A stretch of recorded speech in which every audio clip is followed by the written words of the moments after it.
Okay, so coming back to the answer to the question, I think that what we were facing here was uh, the fact that one of the schools was overprotective. If there is a Ukrainian student enrolled to Ukrainian remote education, then the parents are, then the student is excluded from the question. I think that what we were facing here was the fact that one of the schools was overprotective. If there is a Ukrainian student enrolled to Ukrainian remote education, then the parents are, then the student is excluded from the Polish obligatory education. This is why a school, an online Ukrainian school, enrollment to Ukrainian online education makes the child free from the obligation to be enrolled to an obligatory education system. But there are no obstacles when it comes to a student who is enrolled to a Polish school to be at the same time benefiting from the online remote Ukrainian education after the hours of Polish school, or to provide in the building of schools such conditions or such space for a student who is not enrolled to a school could benefit from the space where he or she could connect online to the Ukrainian school. Because then there is no such situation that a student of a school is sitting in a library and instead of being in Polish system is in Ukrainian online system, but it can be someone from the outside of the school to be granted with a possibility of, for instance, using the library in order to from the library study. Okay, thank you very much. So I think it was overzealous school. Maybe it was because of the fact that in a particular facility, they assumed that if someone is coming to a facility, then in order to benefit from the facility, they have to treat him as a student. If he is a student, then he is supposed to be in the classes of this school and not to be studying online from the library, but to attend the classes. But there is no such mutual exclusion. If there is a local government unit which creates in the building of Polish schools appropriate conditions to connect online to the Ukrainian school, then we have such a situation where the school infrastructure is being provided to a child who is not a student of a particular school. All right, thank you very much. So now I would like to go forward. Thank you for this in-depth information that clears all doubts. So right now I would like to ask Anna Petrovskiba and Monika Auchszkoda with information regarding current activities of SOS Wspólna Szkoła, which means SOS joint or common school, Wspólna school. I have a short presentation which I will be happy to show you.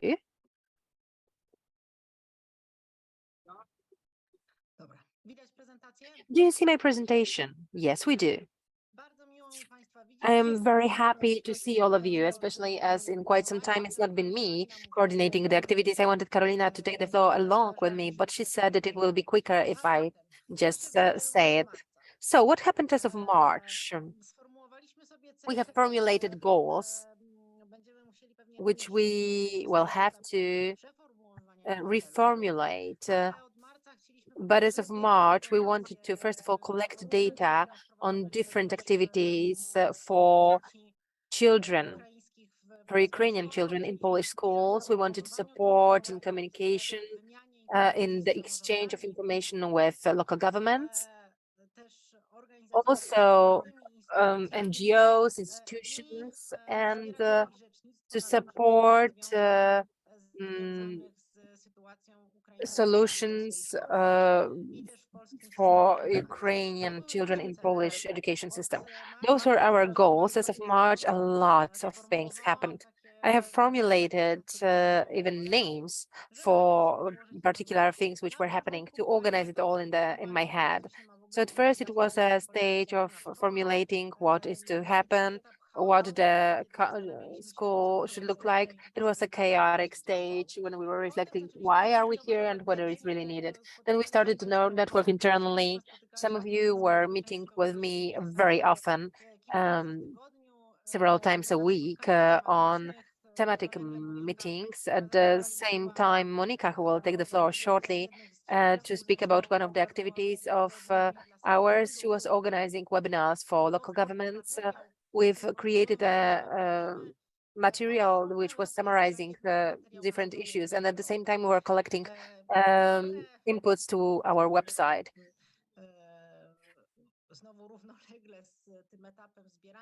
In a parallel way, while collecting recommendations, we had a stage of sharing recommendations.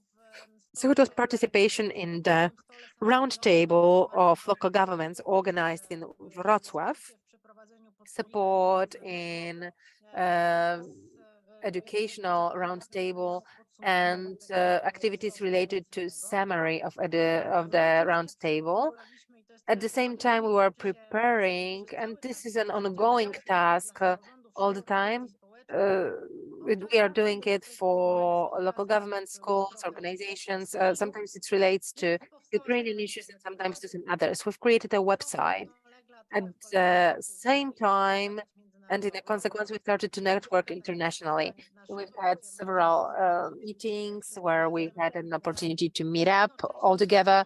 And at the same time, we were participating in an international coordination group and a group which is the, well, I called it the professionalization stage because this was a thematic meetings stage where we were meeting and discussing challenges of trainings organized for people who participate in education, and meetings which relate to work of libraries for Ukrainians, for refugees and Ukrainian on the children of refugees. And so this is a very short summary of what has happened. No, I don't want to prolong. I know that some of you participated in all those activities, so you know what was there. I don't want to tire you with statistics. We've had several meetings. Carolina, I see you're raising your hand. Would you like to say something? Chciałam uzupełnić, znaczy nawet nie uzupełnić. Trochę chciałam dodać takie dwa zdania, dlaczego o tym mówimy. Mówimy o tym, bo... Let me just add a few more words about why we are talking about this. We are now rethinking the next steps and the needs that we are going to meet. Hopefully, in the subsequent sections of our conversation today, we will be able to define our support activities better and how our network of support could develop next year. So let me just give the floor to Monika.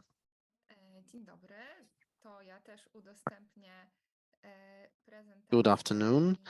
Let me share my presentation first. Let me also say a few words about our project, our website.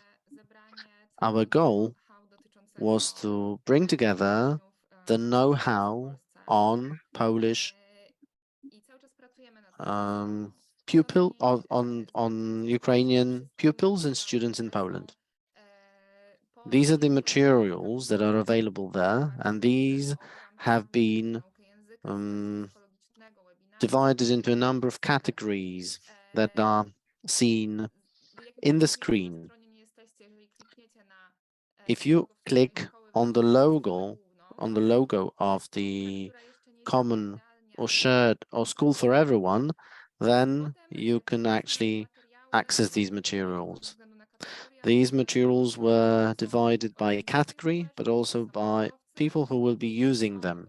These could be organizations, these could be local authorities, these could be schools. There are some tabs at the bottom, which we feel are the most important for a particular group. But if you click more, you will be able to access all of these tabs for a particular group. You can also browse for these materials by institutions. We try not to create new content. We instead collect various kinds of content created by various kinds of organizations.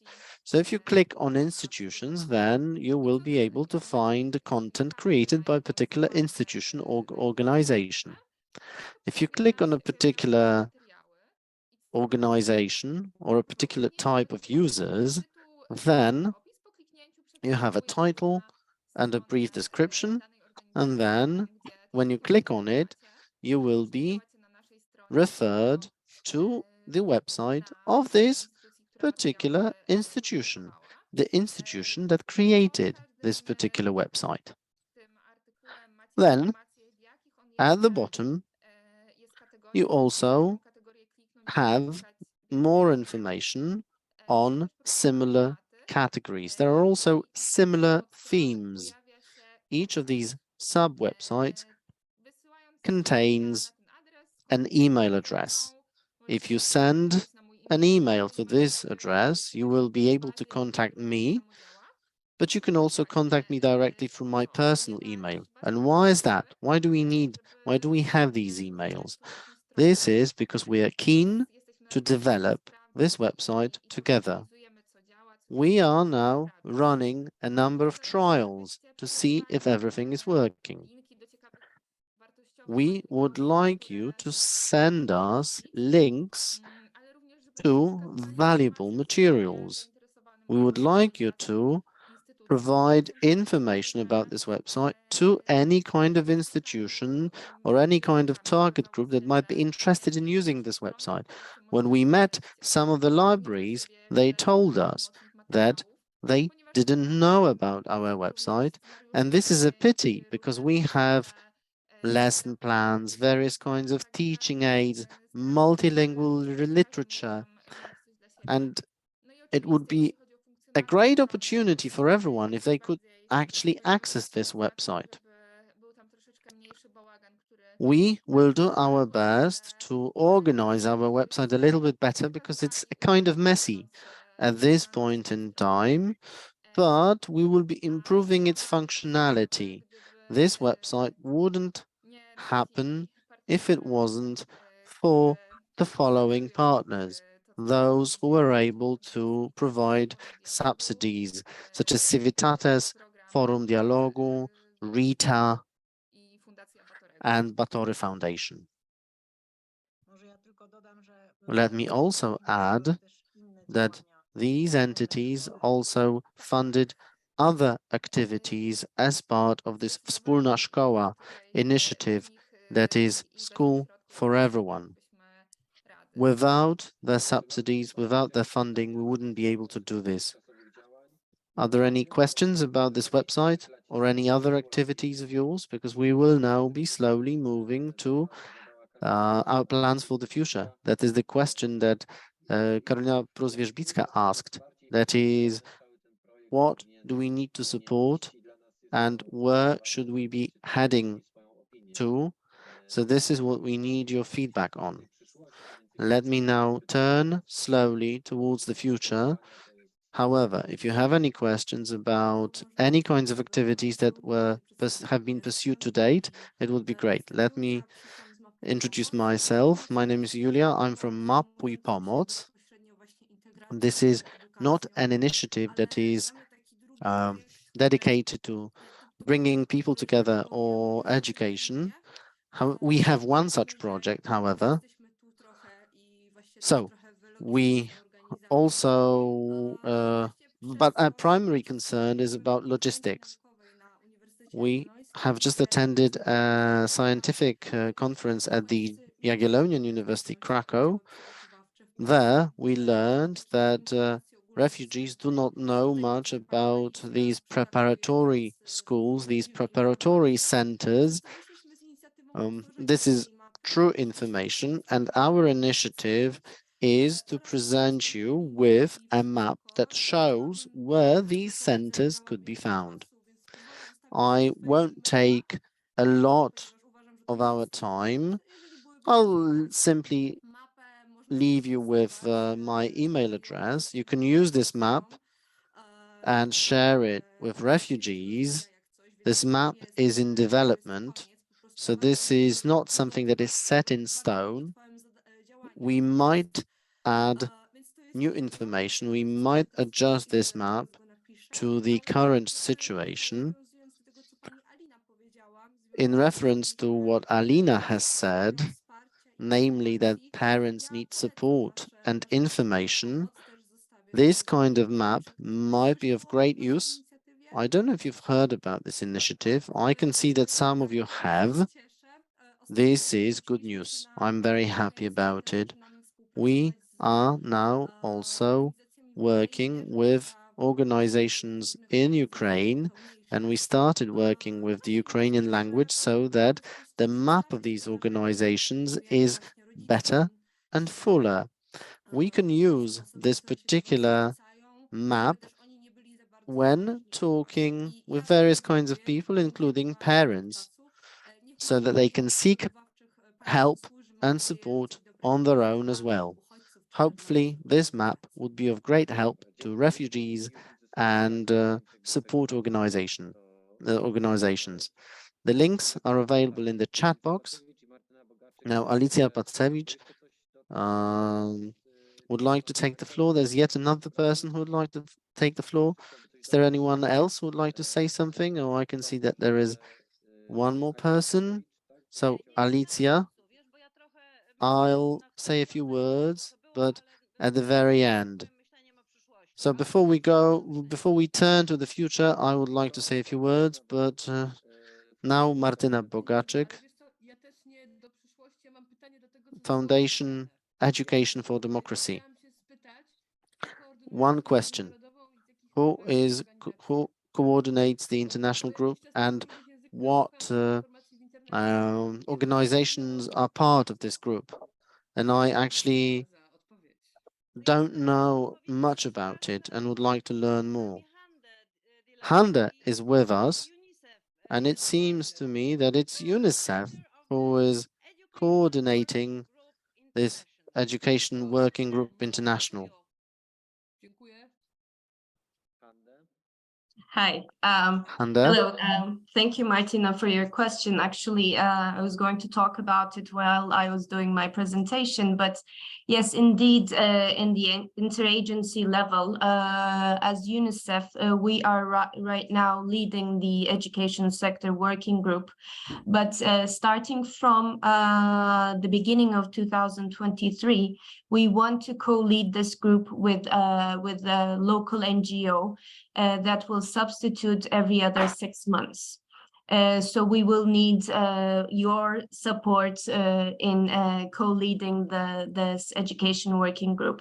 And I keep on mentioning that there has been, by the way, I have my notes here, amazing work done already, so that for the future we can do all these amazing work together with complementing, because the coordination mechanism is always there to improve the interventions, and not to make more meetings or take time of your of your work, but it's there to complement each other and to increase the impact of the interventions. Therefore, we see it as a very important tool, and also a very important fundraising tool. I will go further into it during my presentation, but for now, yes, we are the chair, but we will be co-leading in 2023 with local NGOs. Thank you. Thank you. Thank you very much. Czy jeszcze są jakieś pytania dotyczące dotychczasowej Katia Are there działalności? any other questions? As far as I can see, Katia has got a question. Katia Roman-Trzaska, SOK Foundation. One question to Alina, a specific question.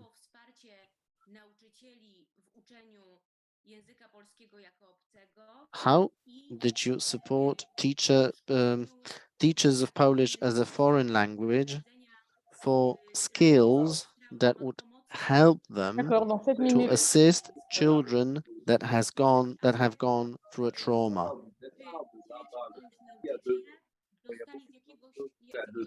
Oui, je pense que ça serait bien I'm d'appeler. sorry, but Master we Krista, et are elle le fait. experiencing some technical glitches. C'était écrit de 2h30, elle va revenir pour 2h. There is someone who is interfering with this. Moi, je savais qu'il fallait que je sois là tôt. Voilà. Ja nie mam takiej władzy, żeby wyciszyć, więc... O, udało się.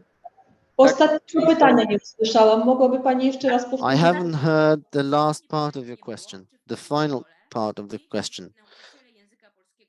At your school, were children or teachers of Polish as a foreign language were given any kinds of handbooks for teaching Polish as a foreign language? Now, the teachers have joined a number of initiatives to improve their skills. They attended a lot of training sessions and training programs. If there were any offers from that arrived at our schools to get textbooks, we were happy to use them. We also had a scientific conference on teaching Polish as a foreign language to migrant children. The teachers who have been working with us for a long time, or had been working for a long time, were able to share their experiences at this conference. Those teachers who have been with us for a year only, they are in constant process of learning how to teach Polish as a foreign language. I have conducted training sessions or attended training workshops featuring teachers of Polish as a foreign language.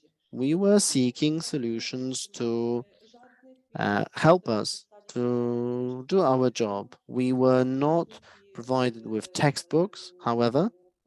These textbooks that we use, however, that we had been using previously, this is Polski bez granic, that's the title. We also have been creating our own materials. What I do, I simplify certain tasks that I find in textbooks. However, I'm in my situation is slightly more convenient perhaps because I know the language of the students that I work with. We were attending one another's classes. So I attended history classes because I was wondering how our colleagues are doing. We use a lot of visual materials because naturally this improves the focus. We don't want these students to attend classes that they do not understand. We have a school counselor at our school, a lady of Ukrainian descent, and she works with the children. We do not have this kind of support as teachers, so we do our best and we make the most of the resources we have. When we speak to parents keep saying that, well, I could speak to our form teacher, but you see, she doesn't speak Ukrainian or she doesn't speak Russian. So that's why these Ukrainian parents speak to me, because they know the language, because we speak the same language, and then I act as an interpreter of sorts. However, speaking of textbooks and teaching materials, this is something that we had to arrange for on our own. We did our best to help the children naturally. It would be great if we could obtain teaching aids, teaching materials, even if these are leaflets and not regular textbooks. Any kind of poster would be of help, and some poster arrived, but there were no textbooks. Let me just add one more question. Speaking of trauma, this is a great challenge that you have to deal with. I understand that you work with a school counselor, a psychologist, but were there any training sessions that you were able to attend? So teachers were seeking solutions on their own. I haven't attended a training session that would help me to work with trauma.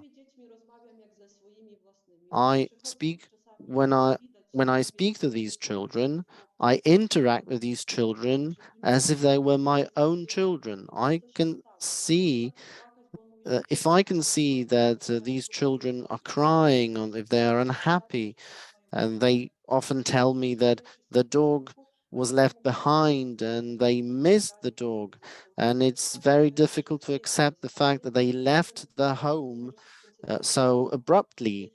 We keep talking to these children.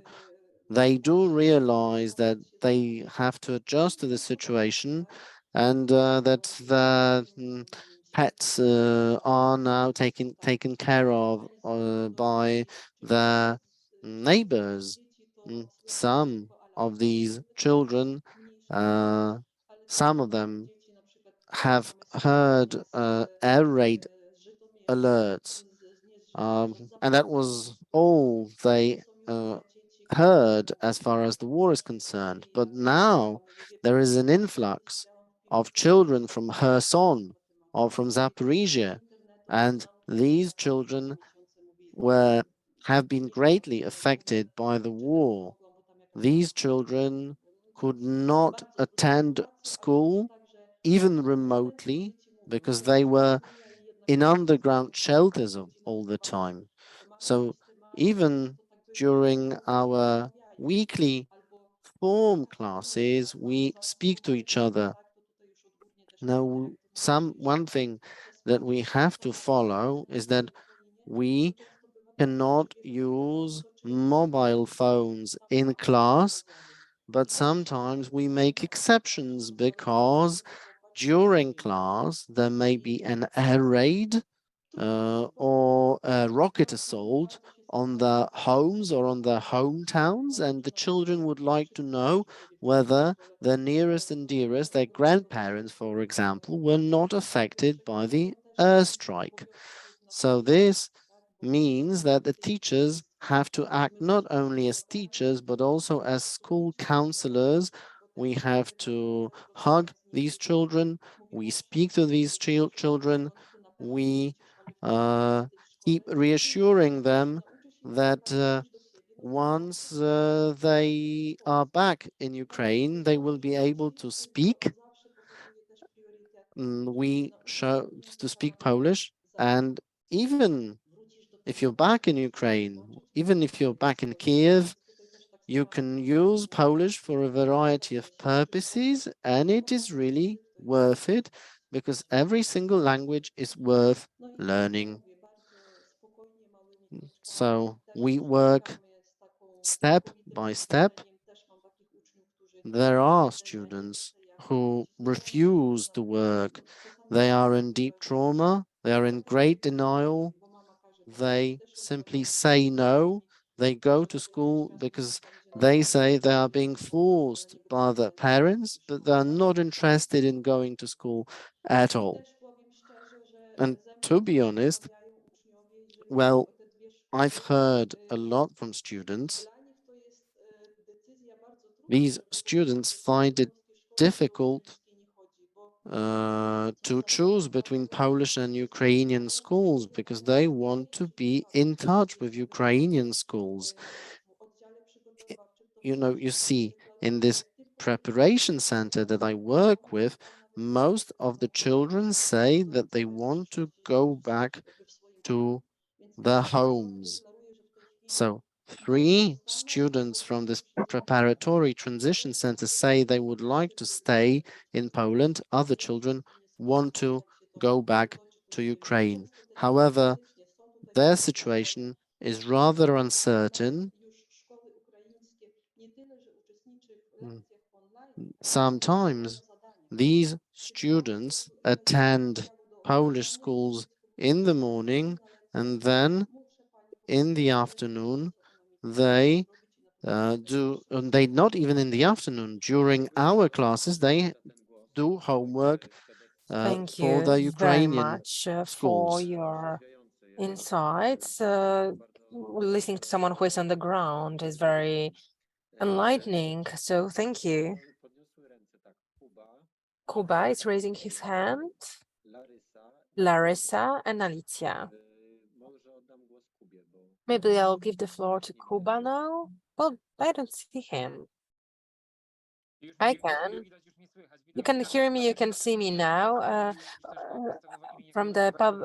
am from the public primary school because I heard a question about books. I raised my hand because I wanted to tell you that we really wanted the students from preparatory classes to be treated as students of a school.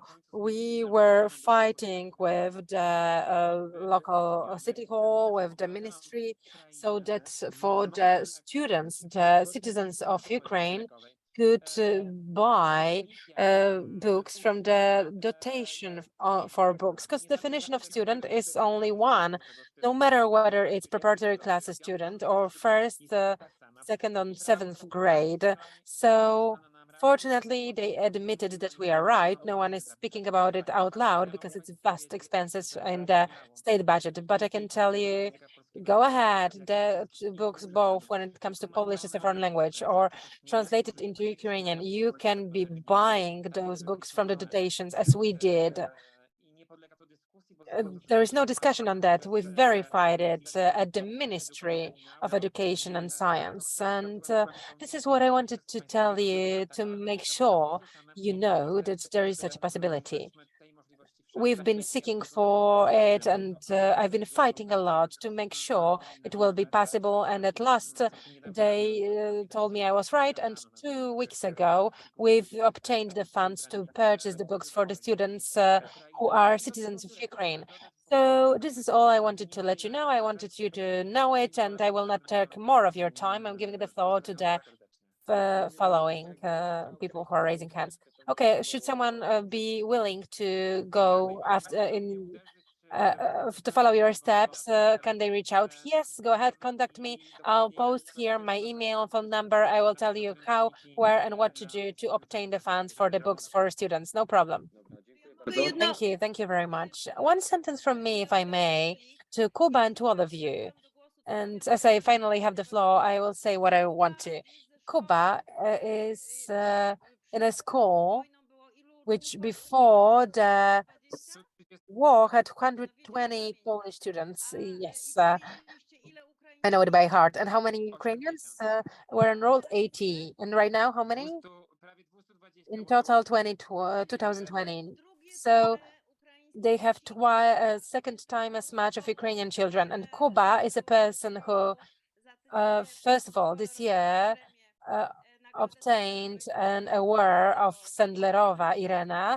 I was the one who was giving him the award. And he's a person who is very willing to share his experience. And he is speaking and writing things which are moving to me.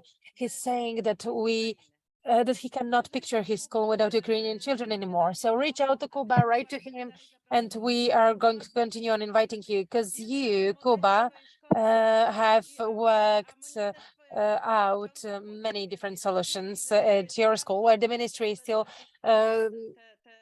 lost on the way. So I encourage you to follow the steps of Kuba. Now that I had the floor, I also want to tell you that there is one very good news. It is when it comes to the moods, because, you know, there are rumors and stories circulating around, and also research tends to circulate. There was a research by Sirakowski and Zadura, which shows on the focus group that they've checked that the moods are worsening when it comes to the approach of Polish students towards Ukrainians, that, for instance, Ukrainian children are eating first and then Polish are getting leftovers, and the queues to the doctor's offices are twice as long. So what I want to say that indeed in the focus group there were such results, but this is not that those people declare that they think this way, but they heard that someone thinks such way. So it is that we can maybe foresee further problems, but at the same time, there is research being conducted by the Center of Michał Wilewicz at the University of Warsaw, which shows clearly that there is still a very high feeling of empathy and support towards Ukrainians. 70%, just as it was in March, still 70%. This is the research that was done for Okopres. 70% claims that it would be good for Poland if Ukrainians stayed for longer. The research of Szkoła z klasą are showing that students have problems, but there is no such ground, I like the word ground, to see that serious problems would be rooted. All shows that indeed engagement of Polish people in providing help decreases, and the number of people who are active in providing help is also decreasing. It used to be 60%, now it's 30%. Partially because of the fact that there is no structural or organized system which would support the ones who are providing support. I'll be finishing. Kuba, do you want to say something? No, okay. Please make your intervention short. I don't want to take too much time. No, I will not be saying anything. Okay, so my last sentence and a question to Grzegorz. Many people draw attention to the fact that right now the work on introducing a fee for staying in shelters should be introduced. I know that there is a joint commission of government and local governments which is debating on that. Of course, it's gigantic amounts of money, but the people to be able to pay for their stay, they don't have the money for that, and this can impact the number on the children in Polish schools and on the situation of refugees from Ukraine. We don't have to answer it right now, but maybe later. Okay, because, you know, I really want to stick to the current activities. Are there any questions related to current activities? I would like to give the floor to, well, I have a question to those who raised their hands. Do you have precise questions to the precise activities? Yes, I do.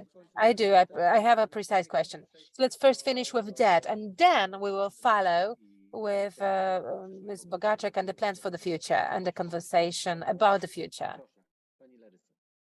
Larissa, the floor is yours. Thank you very much.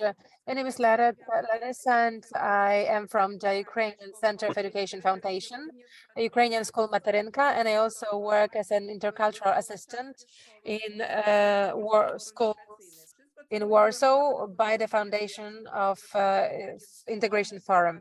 Our children indeed need support and understanding.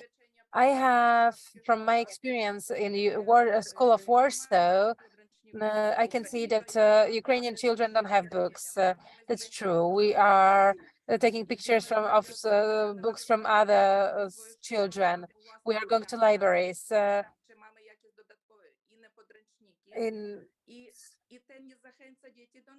And this is not encouraging children to learn, but they do not have anything. They don't have workbooks, they don't have books. So how can they study? Polish children do. Of course, some came earlier So we have to bear that in mind too. Sometimes they need computers, because in my schools, other foundations had a possibility to give computers to children, because right now, children who are arriving are coming from occupied oblasts in Ukraine, from the parts which were under occupation, and they could not take anything. So one of the boys couldn't believe that he will get a computer to use on a daily basis, and this is a gift for him. I would suggest the following year in the project to have a training for principals of schools and for teachers. In the first week, one of the children got 3 marks of D in the first week. The teachers don't understand that he is afraid. Okay, yes, those children are sitting in the hood over their heads and they don't want to study. Yes, that's true. But we have to take care of them. I can conduct such trainings because I've been training and working 5 years as an assistant. And right now I am a lecturer on the university, postgraduate studies at the University of Warsaw. So it would be good to hire as many as possible highly prepared and educated intercultural assistants. What OCPM is doing is very much needed. They speak in Russian language. They speak in Ukrainian. I'm sorry. They can hug and talk to children, but we need professional help, which would assist in the studies, which would provide psychological support. This is the most important. And thank you, Kuba, for saying about the books. I'm going to share that with the directors of schools, because in one of the schools 2 days ago, the school has obtained new books, and it's finally now that the children have the books. There is no education without books. How can teachers work with children? What do they pay attention to? How to do it all? They need to be insured with everything that Polish children are insured. Same workbooks. Now Ukrainian students are getting bad marks and they're saying they are demotivated. They don't want to go to schools. Well, everything that Alina was saying, I also I'm of the same opinion. The psychological condition of children and families is very bad. We are watching television. We know how the family life in oblasts look like. So we have to take that into account. And our Ukrainian school, Matarinka, enrolled 1,200 students. It's very lucky that we have such a possibility to educate children in our education system. We have signed a memorandum with international school in Ukraine, and on the 24th, we have already enrolled Ukrainian students. We have over 1,000 children in our school in Warsaw. We have 4 locations till now. And as an assistant, I work additionally in the schools of Warsaw. Thank you very much for your kind attention. Thank you. I noted down certain requests that we need trainings to motivate students who ended up in Poland. Books, it is a problem which keeps on coming back, and professional cultural assistants, intercultural assistants, who would be providing more professional help than just assistance. And if we don't have books, then at least computer to have electronic version of a book. That's the very least. I would like to give the floor to Karen now.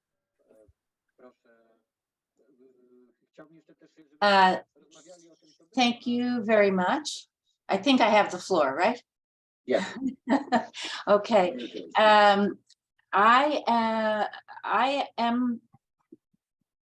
I co-founded an organization called the Ukraine Children's Action Project back in April.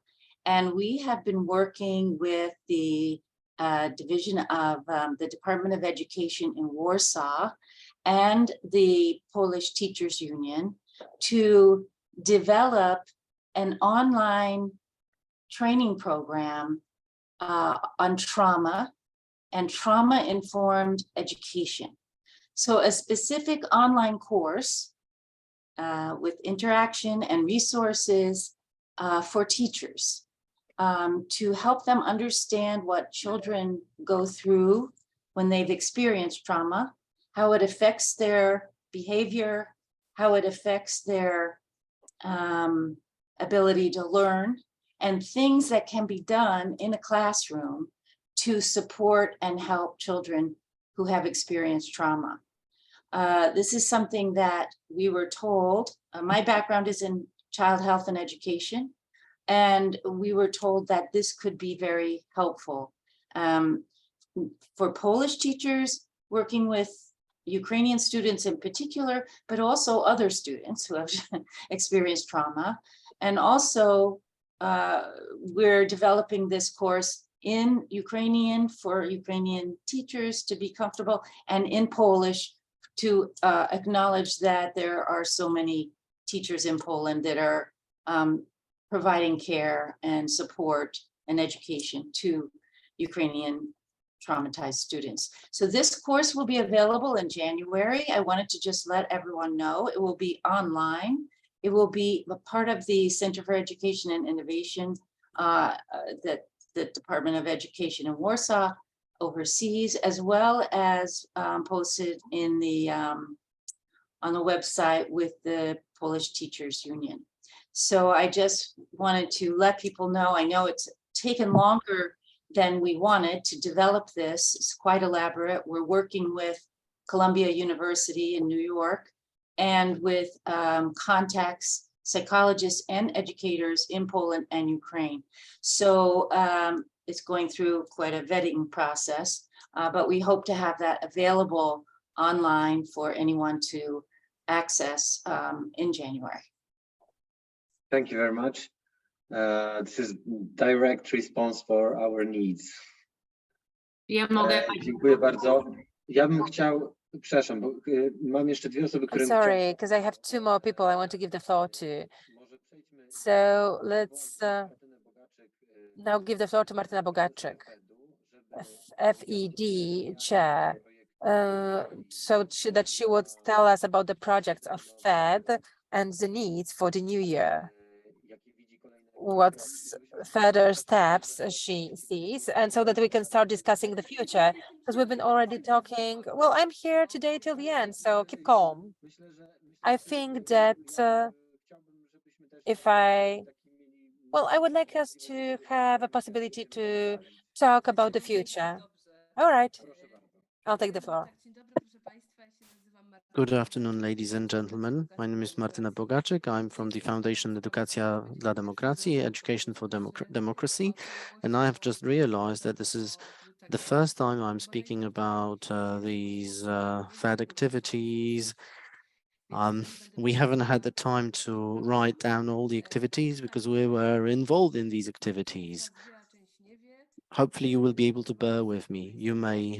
As you may know, we have been working with Ukrainian partners for more than 20 years.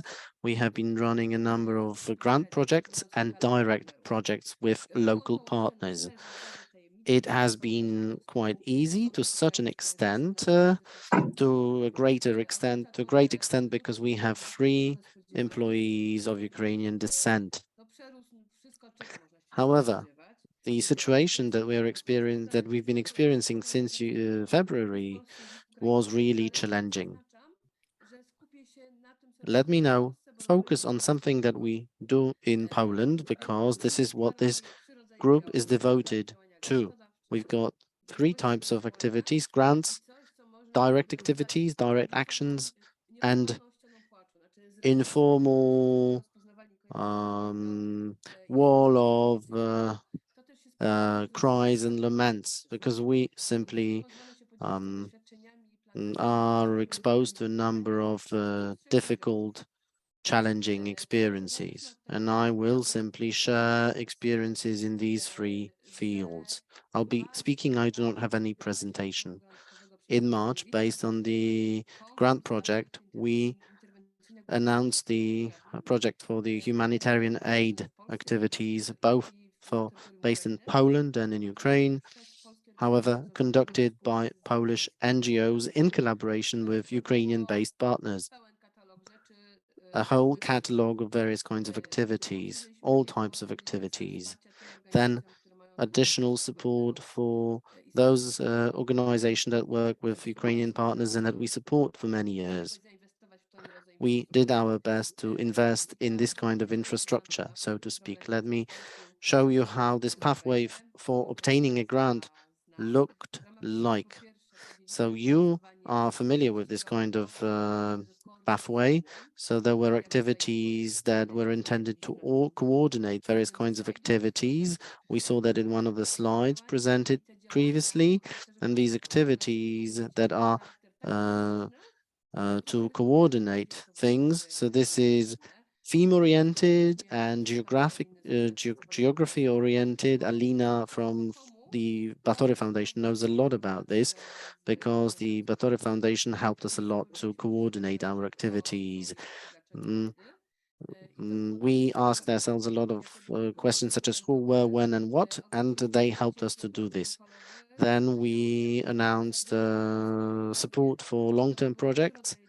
These were 3 types of activities, and education was one of the priorities. We wanted to find out whether there is an organization in Poland that supports education in Poland, education for Ukrainian children who are temporarily staying in Poland. We have just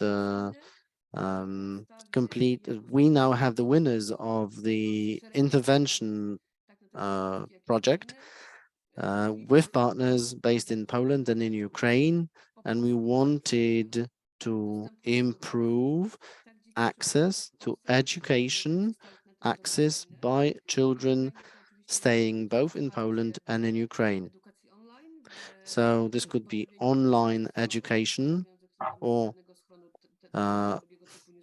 housing, so to speak, conditions in shelters, so access to water, electricity, or the internet in these shelters, or to improve housing conditions in places such as schools and gyms in these schools where there are a lot of children, a lot of people, then there is no environment that would be conducive to doing homework. So that was Ukraine. But now we also have in Poland, we have projects intended to improve access to education. And this is mainly rural areas or small towns and villages. It seems to me that in larger cities where there is greater access to education, they were, so to speak, those engines that could help us to take this project off the ground. But there are also rural areas and organizations in rural areas that wanted to work with us, and we are now helping them. It seems to me as well that as far as the outcomes of the studies that Alicia was talking about, the opinion polls, now, up till June, the number of people involved in supporting refugees from Ukraine, we were just hitting the glass ceiling, and now we are falling off a pedestal, so to speak. But it seems to me that this process whereby we fall off the pedestal is not as harmful and not as painful as we thought it might have been. We are now working with the Citizens Fund, the Henryk Wojt Citizens Fund, and we are now choosing the winners of this competition. Together with the Ukrainian Book Institute, we started printing Ukrainian books for children, and we started sending these books to places such as reception points, then hospitals, schools, preschools, etc. You name it. And then, as we printed these books, we also ran a number of conversations. How many children are there in these reception points, etc., etc. And this is the type of information that we could share with you as well. Our operational activities are targeting Ukrainian children, naturally, and Ukrainian organizations. But let me just add one more thing. Svatka. Since 2005, we have been running workshops for Polish and Ukrainian teachers who would like to enter into international collaboration. This is something that is my dear children, a dear child, because those teachers who attended these workshops and who started collaborating with us and who started working with us at the end of February, we sent them an email to get into contact with us. These teachers took on children from Ukraine as a partner school. They also helped us with logistics, so with sending various kinds of goods to Ukraine. We also did something that we call relief svatka, which was attended by teachers from Ukraine or teachers from Ukraine who are temporarily staying in Poland. And we were wondering together how to improve our situation. And then there is one more thing, that is we were working with organization helping internally displaced persons, IDPs, and we work with Ukrainian, Polish, Georgian, Moldovan, and Romanian organization to create or provide a platform for information exchange. And now let me turn to the future. So operationally speaking, we map other donors. The presence of the UNICEF is big in our landscape locally and in big cities and in smaller towns, because it turns out that a lot of funding initiatives that we did is now taken over by the UNICEF. So this is good news. We will be mapping Poland and Ukraine. And let me just officially announce that we will have another tranche of funding up till October 2024. In 2023, we will have 2 grant competitions, and we are now working on priorities. Education is one of those priorities. I'm not sure if this is an exclusive priority. I'm saying I'm not sure because there are other actors involved. So the first plan that we've got is this.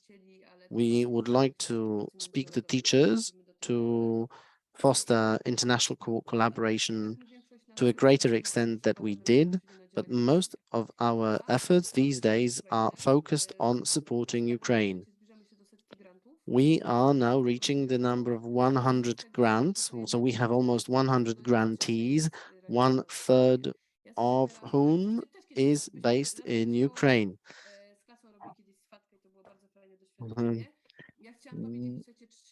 Let me share 3 comments for the future. I won't be speaking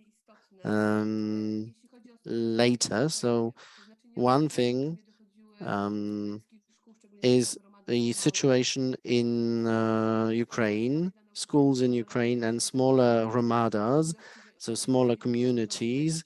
So there is an uncertainty whether teachers wouldn't be laid off. This is because there might be an insufficient number of children. However, there is still some focus on enrolling children. There were 3 types of attendance, that is on-site, online, and something that Alina or Teresa was speaking about, that is homework, that is not non-synchronized teaching, so to speak. So these were activities for children who were either outside of Ukraine or in Ukraine, but not in the places of residence. One challenge that we face is how not to overload children with homework and with learning. Then we have Polish as a foreign language and psychological counseling. This is both children and teenagers. I have been monitoring both, and it seems to me that doing things is one thing, but doing something well is completely another, because this is challenging. Children differ. However, there is a methodology that might help us to achieve great results. People who know the matter inside out can help us in teaching Polish as a foreign language properly.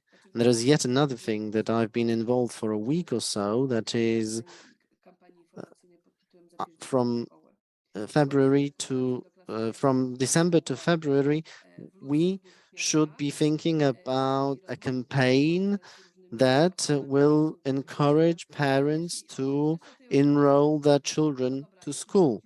A lot of parents say they will have been back by September, but what if they won't? And this is what they need to take into account. This is a campaign that is intended to spread information.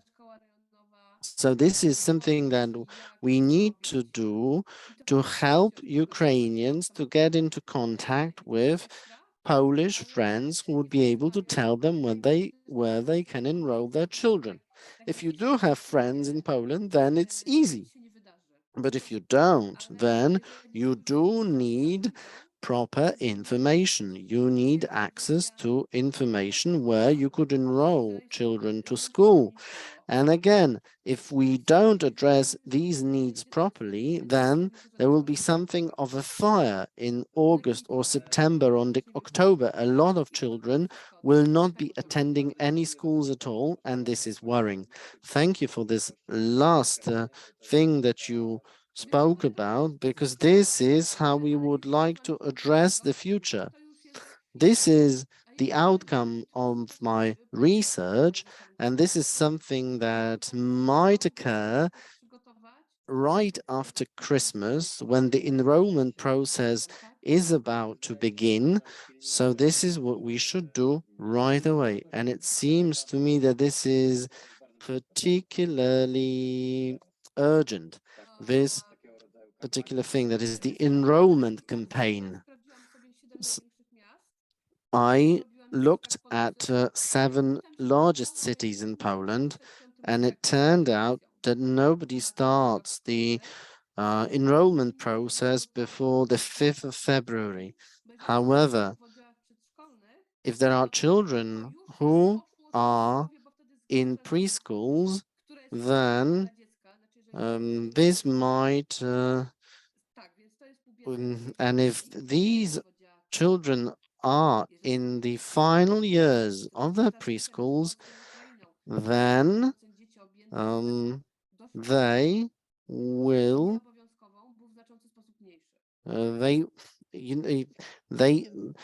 there is a big difference between Poland and Ukraine in this sense. Polish children and Ukrainian children are in different school systems, and these preschool programs for Ukrainian children are not as rich as preschool programs for Polish children in Poland.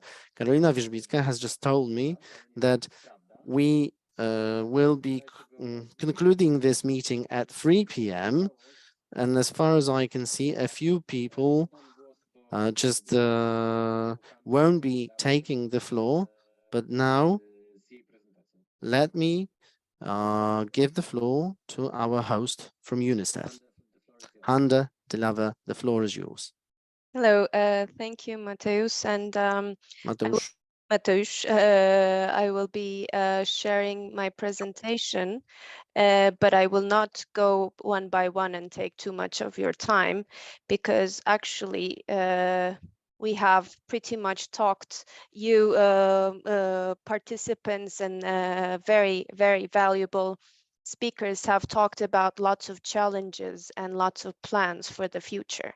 So this will be somewhat of a recap of what we have discussed about the education sector, what we have done so far, and what are the plans. So I will not go into these details, but as you know, we have so much work to do still, because there are almost 69, close to 70% of children out of school, Ukrainian children out of school in Poland, or going to all Ukrainian school online. But unfortunately, we don't have the access to the data on that. So as you can see, there has been a multi-sectoral needs assessment done by the intersectoral coordination unit. And this we can share the updated version with the education sector working group members. But here you can see the enrollment in education and care by year and type of school. And the most important is on the right, reasons for not attending school. This multi-sectoral needs assessment had a very small sample size. Therefore, I will go into detail. One of our goals as the education working group is to focus on a sector-specific needs assessment in 2023. But as you can see, one of the biggest reasons is space in school not available, intention to move out soon, etc. So there's high level of mobility.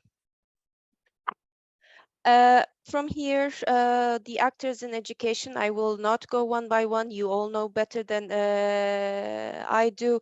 Of course, we work with the Ministry of Education and Science, municipalities, NGOs, local NGOs, and Ukrainian NGOs that are here, universities, research centers, and of course, the international community.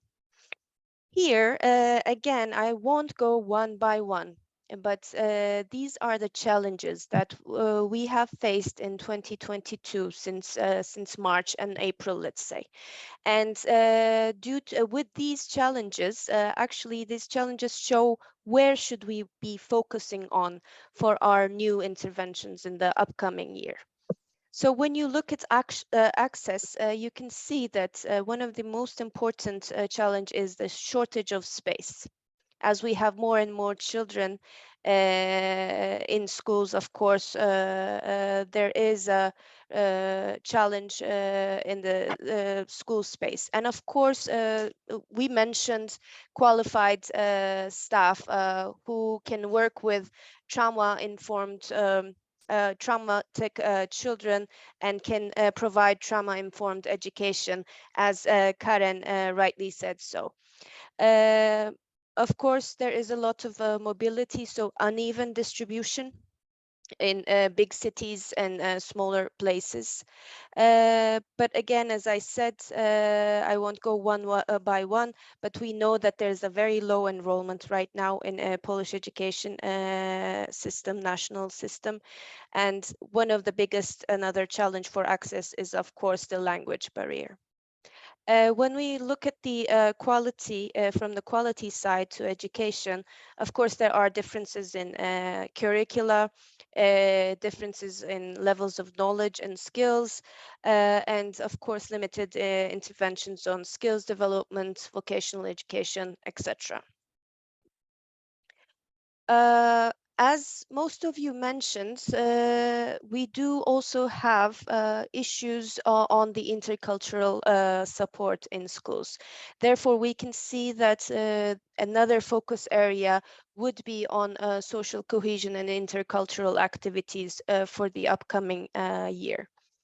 And though the Ministry of Education and Science shares regularly the data of the school-age children attending schools, we do not have enough data on children who are not attending the Polish education system. Therefore, this causes a huge challenge on our programming. So I will go to, as you know, we are right now in a regional response plan process as the sector, which is a fundraising and a planning process in emergency situations. So as the education sector, we have received the highest number of submissions. So 46 institutions appealed for the regional response plan. So this means 46 different projects were proposed by 46 different institutions. 44 of them were approved by the sector.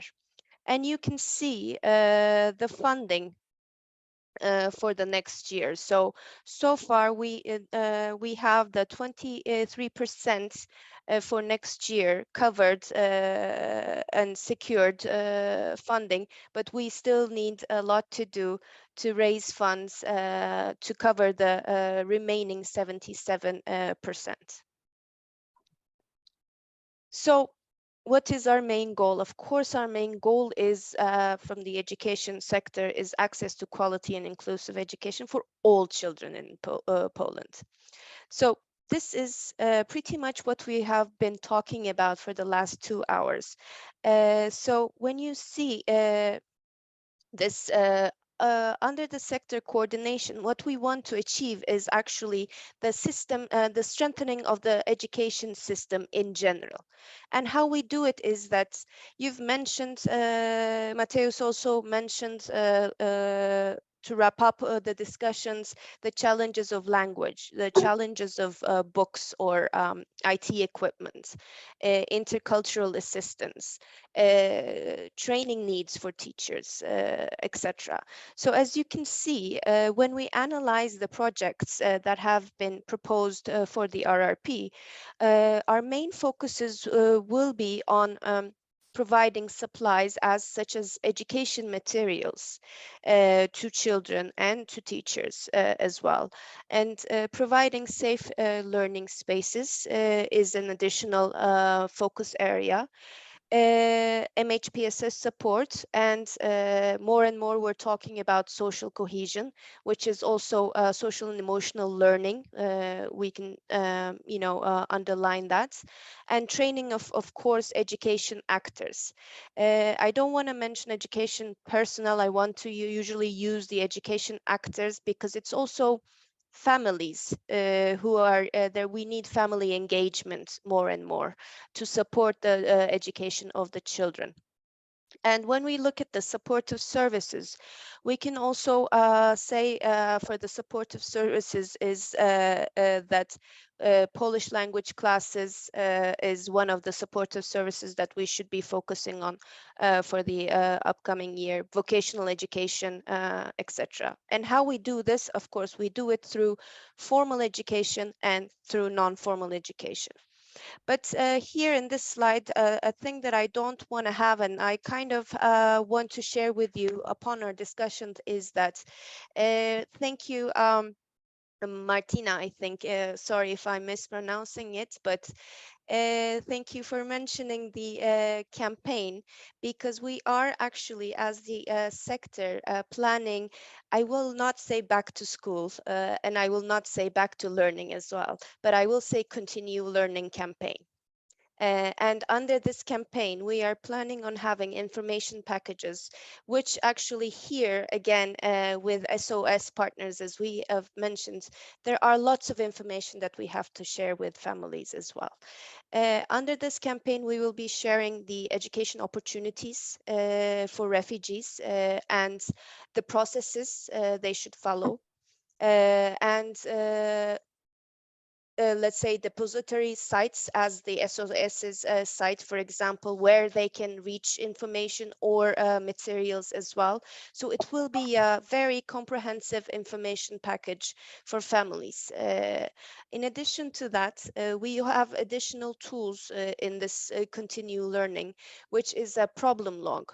So we will ask our also partners to enter the problems that they are facing on a regular basis in the problem log, so that as the sector we can come together again and find solutions. As for example, Kuba rightly said, he found a solution himself, but joining our forces we can find quicker solutions to the common problems we have. And also we have questionnaires for families and teachers in this processes to understand the challenges to more so that again we can react quickly to the issues on the ground. So this is parts that we are planning for the next year as a continue learning campaign. But there are also additional things that we are planning. I also mentioned the co-leads for the next year. So that's a new thing that will be introduced in 2023. And another issue that we will be discussing is, of course, we have quite a lot of education working group members, and there are thematic areas that we are all focusing on.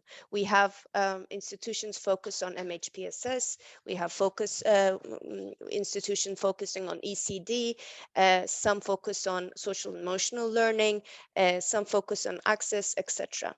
So we will be discussing on thematic areas, whether to have subgroups on thematic areas to discuss more concrete actions on those areas to increase our coordination and to increase our impact together for the children in Poland.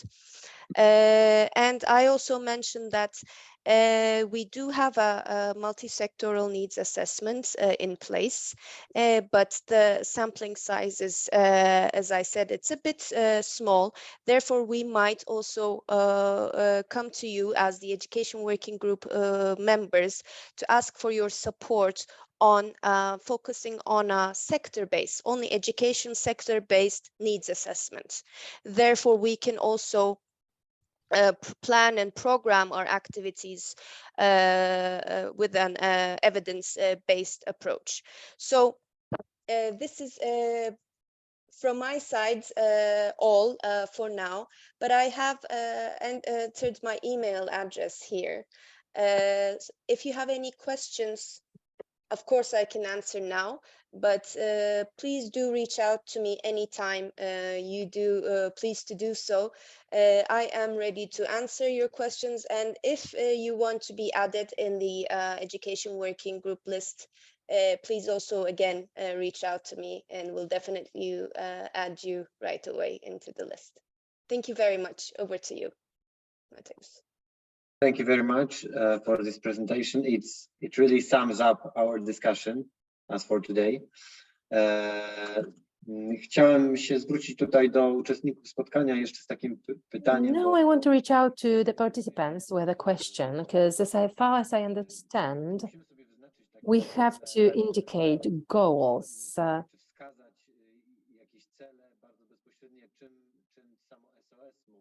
What SOS would be doing in the next months. And we will not solve all those problems immediately on our own.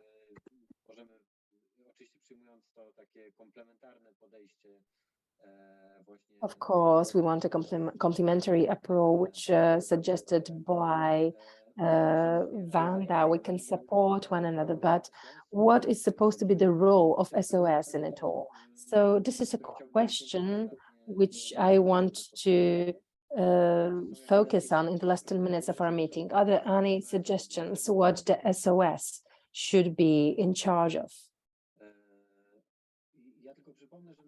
I only want to remind that in general, that's what I wrote down from our discussion, but it also was clear in the summary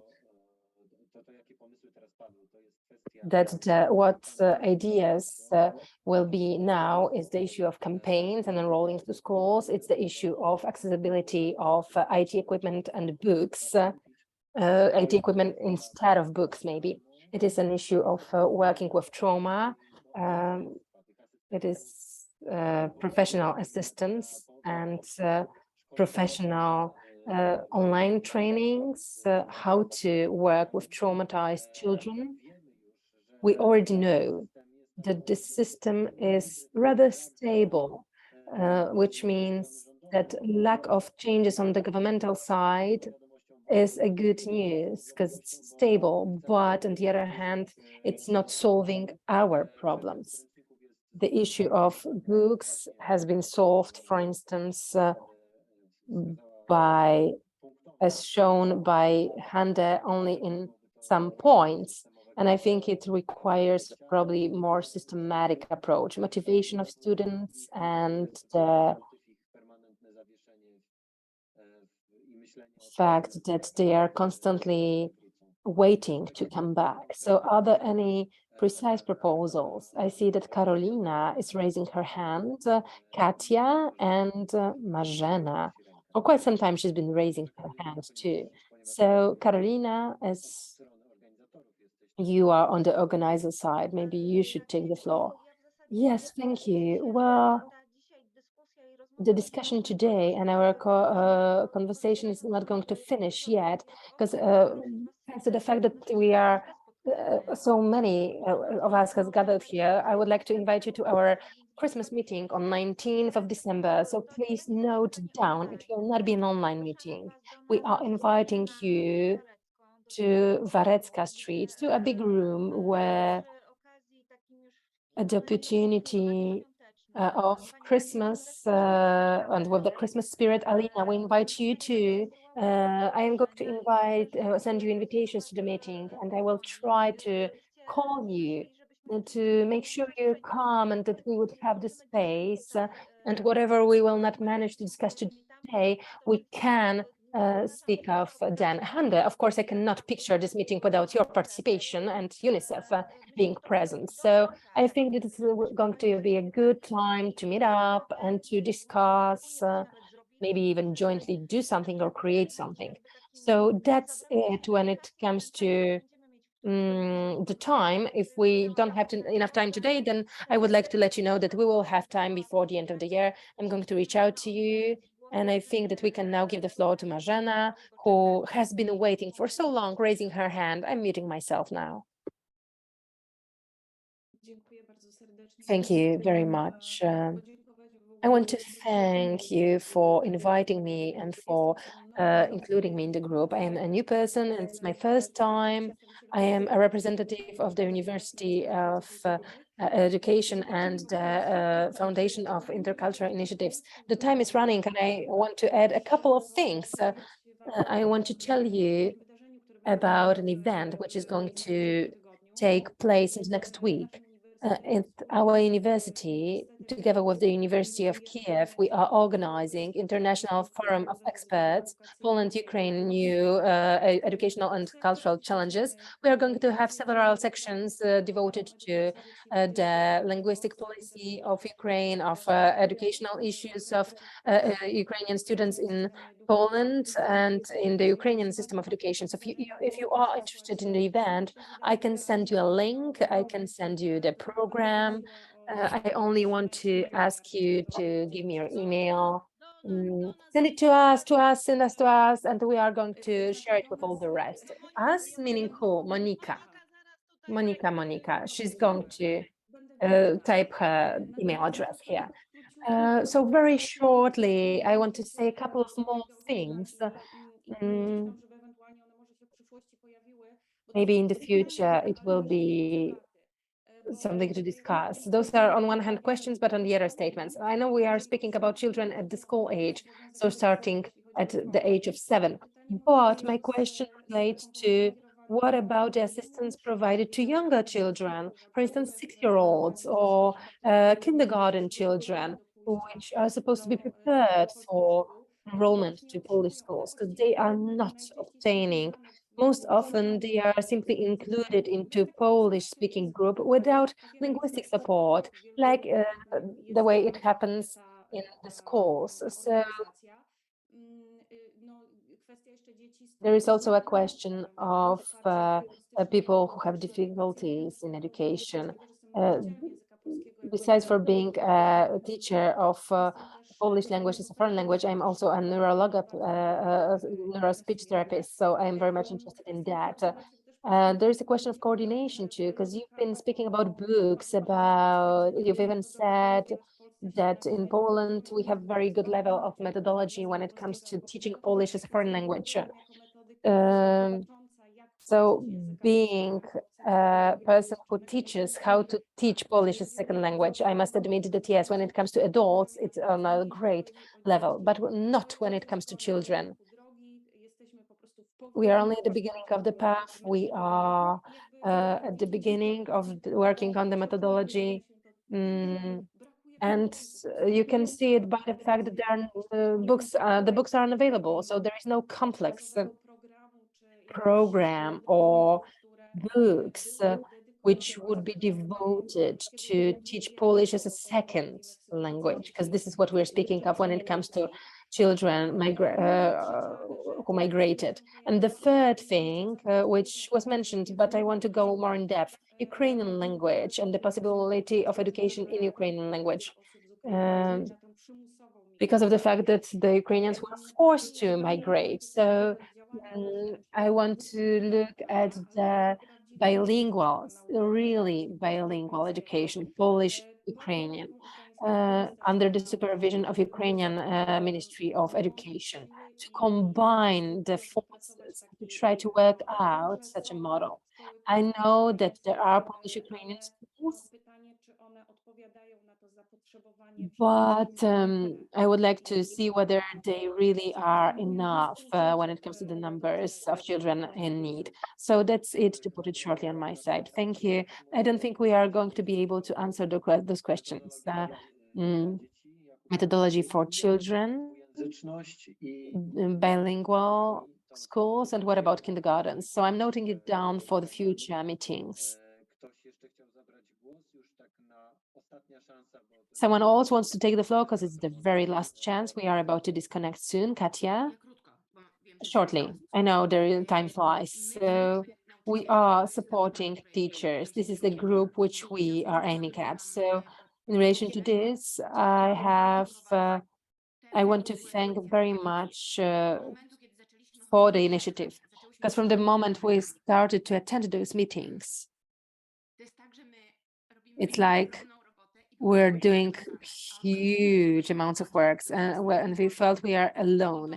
And here we have a network of people with similar mindsets, with similar goal to make sure that the children will be having better conditions.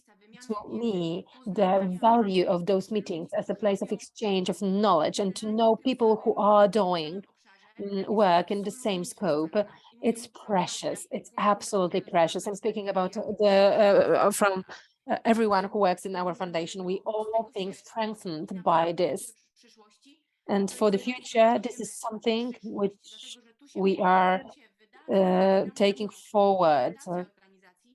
There are presentations of the organizations, but besides for what's happening during the conversation online, there is plenty of connections outside of the conversations. I've already noted down 6 things today.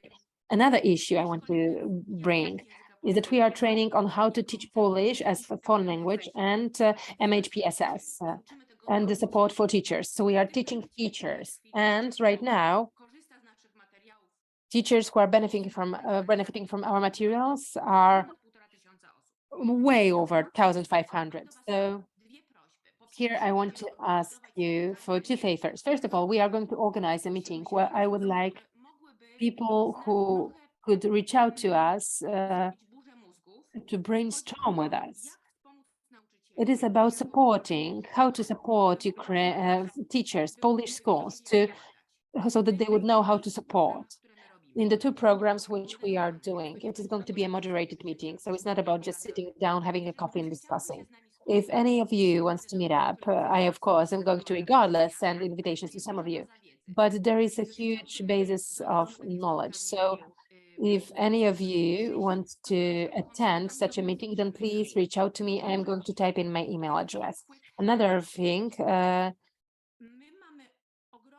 we have vast material for research because we have access to over 800 teachers, and we have one facility which we need to research. It is Grodzisk Mazowiecki. This is where we teach on how to teach Polish language. We are teaching all the teachers who want to participate in our training. We are doing in a partnership of private, local governments and NGOs. There is going to be tons of teachers who we want to we want to make a research on intervention in the local society. The whole school district of Grodzisk is going to be trained by us. So for that, we need money, because it is a specific research which we don't have our own funds for. This is something that can be very useful. This is not only one school. but it's about all the schools in the local community. And those teachers are also granted with the access to the program of MHPSS. So how to work with traumatized children. If you know which organization could support us with a grant pretty quickly, then I would be thankful for you to get in touch with me. I am now going to type in my email address. Once again, thank you very much. To był ostatni głos. Już nie chciałbym, żebyśmy nie. Thank you. That was the last speaker. I don't want to extend this meeting for too long, but Anna Petrovskiba would like to take the floor as well. Now that I'm listening to our discussion, I do realize now that most of the goals that we formulated in March are relevant and valid. And it seems to me that all those activities that we have continued since March need to be continued. Let me finish on a positive note. We need to meet again. If you wish to exchange your contact details, you can do so through our chat box. Will there be any chance to exchange these contact details or provide contact details to those attendees who wish to have them? Yes. Well, Monica, have you been recording this meeting? No, it's at Hande's computer. So I will ask Hande to share the video. We will also have the recording, so to speak, of our chat box. So the minutes from the chat box. There are contact details in the chat box that we can share. Then I would also ask you to provide ask the speakers to provide information on the activities that you did. If you could send a few words about the activities that you pursue, that would be great. Thank you for your time. Feel free to join us at our Christmas meeting. We would like to see you in person. Hopefully, this will be a Polish-Ukrainian group. There will be a time to speak to each other. There will be an opportunity to share the activities that you pursue. We will have a presentation on some of the project activities that we pursue. There will also be a template that you can add to your presentations, your activities, with a logo of the project that we are carrying out. Thank you for your support, for your attendance. Alicia is waving at me. Thank you for that. Hopefully, we will be able to see each other in person next month. And it is my great hope that we will be able to see each other next year and that we will be able to work together. Thank you. Thanks a lot. Those of you who haven't understood, please do start learning Ukrainian. Thank you very much. Thank you very much. Thank you. Thank you, everyone. Bye-bye. Thank you. Thank you. I have to meet you. Yes, we have to meet. Definitely. Yeah. Bye. Ciao. Bye-bye. Bye, Farida.